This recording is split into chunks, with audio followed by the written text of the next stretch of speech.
Un contador es un instrumento de medición complejo y costoso. Estos medidores, cuya calibración normalmente está a cargo de la empresa distribuidora de energía, deben ser revisados y homologados por dicha entidad para poderlos utilizar en la medición.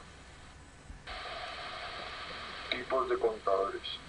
Por su utilización: contadores de energía activa, contadores de energía reactiva, principalmente utilizados en la industria para controlar el factor de potencia, contadores de energía aparente, no usados muy frecuentemente.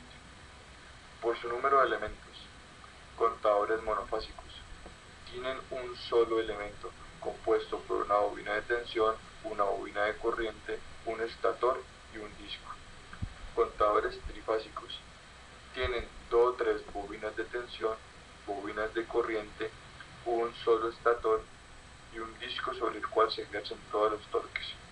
Contadores compuestos, en su estructura interna combinan partes de un elemento con otro. Por su estructura de conexión: conexión directa, se conecta directamente a la red. Conexión semidirecta, se conecta a la red a través de un transformador de corriente o un transformador de tensión. Conexión indirecta, se conecta a la red a través de un transformador de corriente y un transformador de tensión. Para el consumo doméstico se emplea contadores de inducción de corriente alterna, cuyo componente principal es un disco rotatorio de aluminio que está situado entre 2 bobinas, una de corriente y otra de voltaje, las cuales se encuentran enrolladas en un núcleo de hierro denominado estator. El rotor gira por el efecto de las corrientes inducidas por la acción de los campos magnéticos creados por ambas bobinas. El número de giros del disco representa la energía consumida por el circuito. Pruebas en campo a contadores. Prueba de vacío y deslizamiento. Consiste en dejar sin carga al contador y observar si se presenta un deslizamiento hacia la izquierda o hacia la derecha del disco. Prueba de registro. Consiste en observar si se cumple la constante KD del contador. Prueba del integrador. Principalmente se utiliza para ver si el contador se encuentra calibrado o descalibrado. Muy buenas tardes, nos encontramos en el laboratorio de circuitos eléctricos de la Universidad del Valle. Se va a hacer la verificación de funcionamiento de los contadores de energía. En esta ocasión utilizaremos un contador electromecánico. En primer lugar, se verificará que el disco presente movimiento. Como se puede observar. Para ello, se utilizarán 2 reactancias, una capacitiva y una inductiva. Para la conexión de la reactancia y el contador, se conoce que el contador solo mide energía activa. A continuación, en el diagrama que nos muestra la conexión, que podemos observar, el terminal 12, como lo podemos ver, este de aquí va directamente a la carga.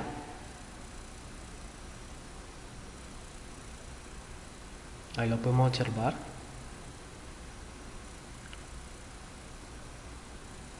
Al módulo de inductancias. Luego, el terminal 10 va hacia el neutro de la línea, como lo vemos,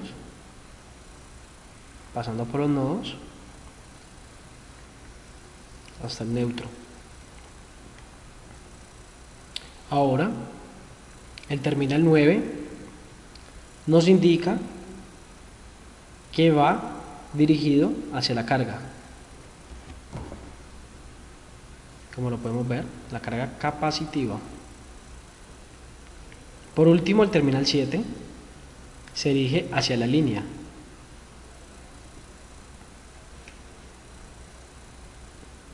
Aquí lo vemos.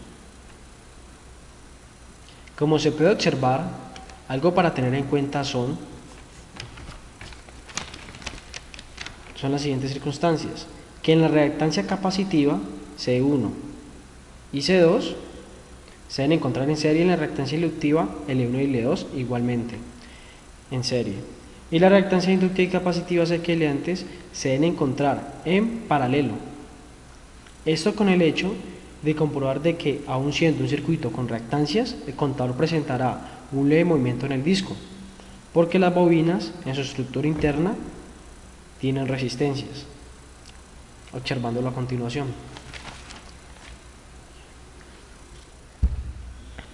En esta ocasión se presenta la prueba de deslizamiento, que consiste en lo siguiente: la conexión es igualmente la anterior. La diferencia radica que en ese momento hay una carga resistiva, donde se conectarán sus elementos en serie con el contador. Y a continuación, el proceso a realizar es la desconexión y conexión de la carga resistiva. Como podemos ver, y encendemos,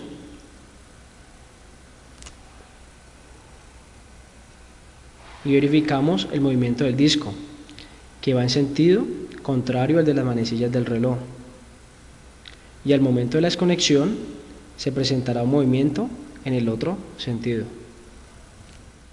Ahora pasaremos a la prueba de registro, en la cual se tratará de verificar la constante Kd, que indica el número de revoluciones por kilowatt hora. Luego pasaremos a la prueba del integrador, la cual refleja si el medidor se encuentra calibrado. En la prueba de registro se debe tener en cuenta tanto el contador de energía como el analizador de redes, el cual nos va a servir de referencia para constatar si el contador de energía está según su constante Kd. Se registran los datos que aparecen tanto en el analizador como en el contador. Se toma de nuevo los datos después que el contador ha dado un número de vueltas que se determinan de forma teórica. Los datos registrados después de estas vueltas deberán coincidir con unos ya calculados de forma teórica. Así se constatará la constante Kd. Para la prueba del integrador se deben tener en cuenta la corriente, el voltaje, el número de vueltas, el tiempo que tarda en dar estas vueltas, la potencia teórica,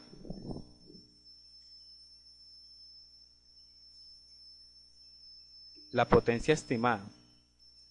Para el error se calcula así: potencia teórica menos potencia estimada sobre potencia teórica. Por último, les recuerdo que las conexiones para estas pruebas es igual a las ya mostradas.